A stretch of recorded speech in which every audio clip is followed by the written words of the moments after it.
W dzisiejszej recenzji opowiem Wam o kamerce Imilab, kamerce powiązanej z Xiaomi.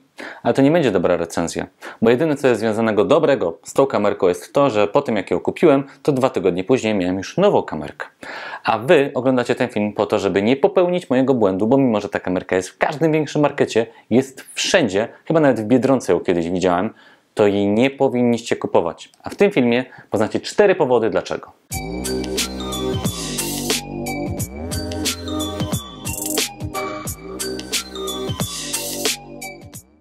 W czasach pandemii okazało się, że wielkie korporacje, które twierdziły, że praca zdalna nie ma sensu, nagle musiały do niej wejść. I nagle okazało się, że pracownicy, którzy nie mieli pracować zdalnie, muszą pracować zdalnie od wtorku.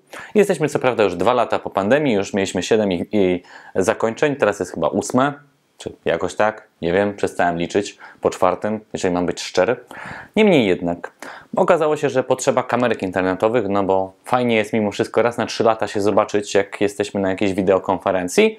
No i nagle okazało się, że potrzeba kamerek internetowych, to ludzie nie chcą wydawać dużych pieniędzy. Ja zresztą też. Dlatego właśnie kupiłem taką kamerkę, którą mogłem widzieć wszędzie. W każdym markecie elektronicznym, ale nawet w Biedronce, czyli kamerkę Imilab, powiązaną z Xiaomi. Tak jak wspominałem, to Imilab jest submarką Xiaomi. Kamerkę w cenie 130 do 150 zł, która miała być świetna.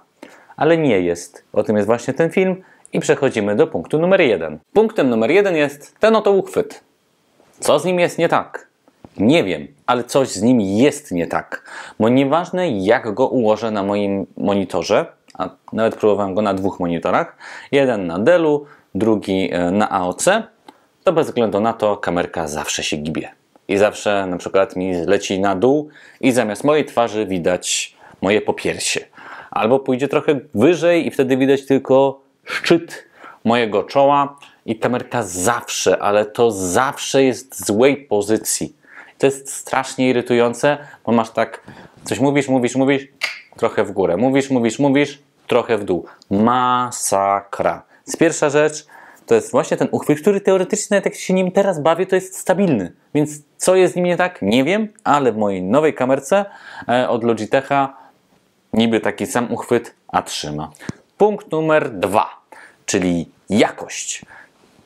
Full HD, 1080p, czego się tutaj czepiać? Przecież są kamerki, które są 720, chyba nawet jakieś słabsze, może jakieś VGA, nie wiem, tak jak w moim starym Ericssonie chyba. No tutaj jest 1080, więc niby jest ok.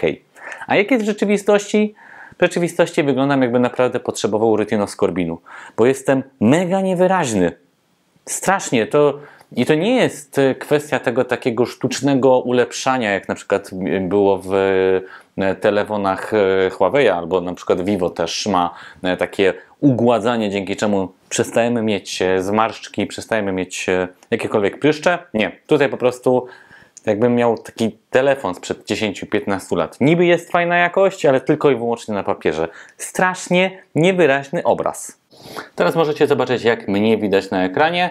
Akurat jestem w miarę stabilny, nawet nie wyglądam najgorzej, co aż mnie dziwi, bo oczywiście w momencie, kiedy robię reckę, to ta kamera jest taka super stabilna i udaje, ale to jest jak z każdym sprzętem elektronicznym, więc na co dzień nie jest tak stabilnie, ale możecie zobaczyć mniej więcej to, co ja widzę i jak mnie widać. Punkt numer 2, czyli ta rozdzielczość, o której Wam wspominałem, jakość, nie jest taka zła, bo to jest problem ludzi, którzy mnie oglądają, a nie mój. To oni mnie widzą niewyraźnie, a nie ja siebie, więc to jest jeszcze tam pół biedy. To, co mnie bardziej irytowało, to jest punkt numer 3, czyli to, że ona była strasznie niestabilna. Była, bo na szczęście już jej nie muszę używać na co dzień, czyli na przykład znikałem i jak było wirtualne tło, to było tylko wirtualne tło, ale mnie na nim nie było. Po prostu. Jakbym się rozpłynął, jakbym miał pelerynę niewidkę. I to w trakcie rozmowy, czyli mówię, nie ma. Jeśli ludzie pytają, Ariel, jesteś? Ja mówię, tak, jestem. To czemu cię nie ma na kamerce? Jest przestrzeń wokół ciebie, ale ciebie nie ma. To znaczy, że ciebie nie ma, nie wiem, siedzisz obok na fotelu albo grasz na playu. Nie, tylko po prostu moja kamera stwierdziła, że będzie pokazywała wirtualne tło, ale mnie już niekoniecznie. Więc niestety, ale z wirtualnym tłem ta kamerka była strasznie niestabilna. Ale i tak hicior to jest punkt numer 4, czyli teleportacja. Tego nie widziałem w żadnej kamerze. Tylko i wyłącznie Imilab kamerce za 130 do 150 zł. W sumie nie powiedziałem Wam dlaczego 130 do 150 zł. Parę! 130 zł, jak macie tylko taką kamerkę, a 150 albo 160, jak wtopicie jeszcze 3 dychy i kupicie z takim uchwytem. To ja nie wiedziałem, naprawdę. Nie wiedziałem, że są dwie wersje. I kupiłem z uchwytem. Patrzcie, jaki piękny. Po prostu szałciał. Przecudna kamera. Kolejne 3 dychy w plecy. Mogłem to wydać na coś lepszego.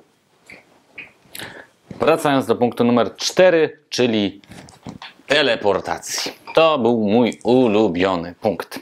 Teleportacja w tej kamerze polega na tym, że gdy na przykład przedstawiałem jakąś rzecz, na przykład coś o czymś opowiadałem, to kamera jakby traciła, nie wiem, moje położenie i stwierdzała, ty jesteś jednak trochę na prawo, albo trochę z tyłu, albo trochę z przodu. Oczywiście to wszystko zawsze było na wirtualnym tle, ale ja się nie chcę pokazywać z normalnym tłem, bo wtedy widać wszystko, co mam w pokoju, a mam różne rzeczy w pokoju, na przykład lampy do nagrywania filmów i aparat, więc niekoniecznie tam gdzieś w tle chcę, żeby to było widać.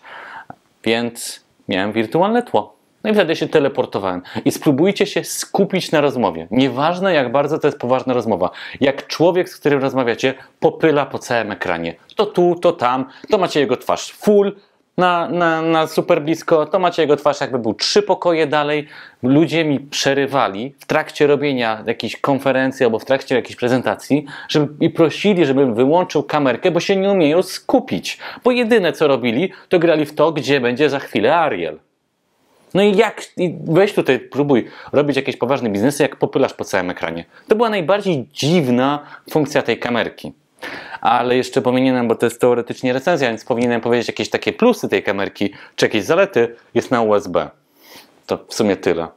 No i tak podsumowując tą kamerę, jeżeli chcecie kupić fajną kamerę internetową 1080p, nie kupujcie tej. Nie kupujcie tego modelu. Serio? To już nie wiem, te 150 zł możecie wpłacić i pomóc uchodźcom na Ukrainie albo wrzucić komuś na Patronite. Tak serio, to po prostu dopłaćcie do jakiejś lepszej kamerki, bo to u mnie podziałało, znaczy to w sumie ma ten jeden plus, tak? Po 2 tygodniach stwierdziłem, że ja muszę mieć jakąkolwiek inną kamerę. Po prostu. Tak jak wcześniej nie miałem przez 2 lata w ogóle kamery i nie miałem zbytnio potrzeby, stwierdziłem, dobra, trzeba skupić kamerkę, kupiłem tą i po 2 tygodniach miałem nową. Co prawda dzięki żonie, która kupiła mi Logitecha Brio, którego też będzie recenzja i tamten jest fajny. Niemniej jednak 4 powody, dla których nie powinniście kupować tej kamery Imilab. Dziękuję za ten film i zapraszam Was do naszych innych recenzji. Czasami jestem miły dla sprzętów, czasami nie. To zależy już od samych sprzętów.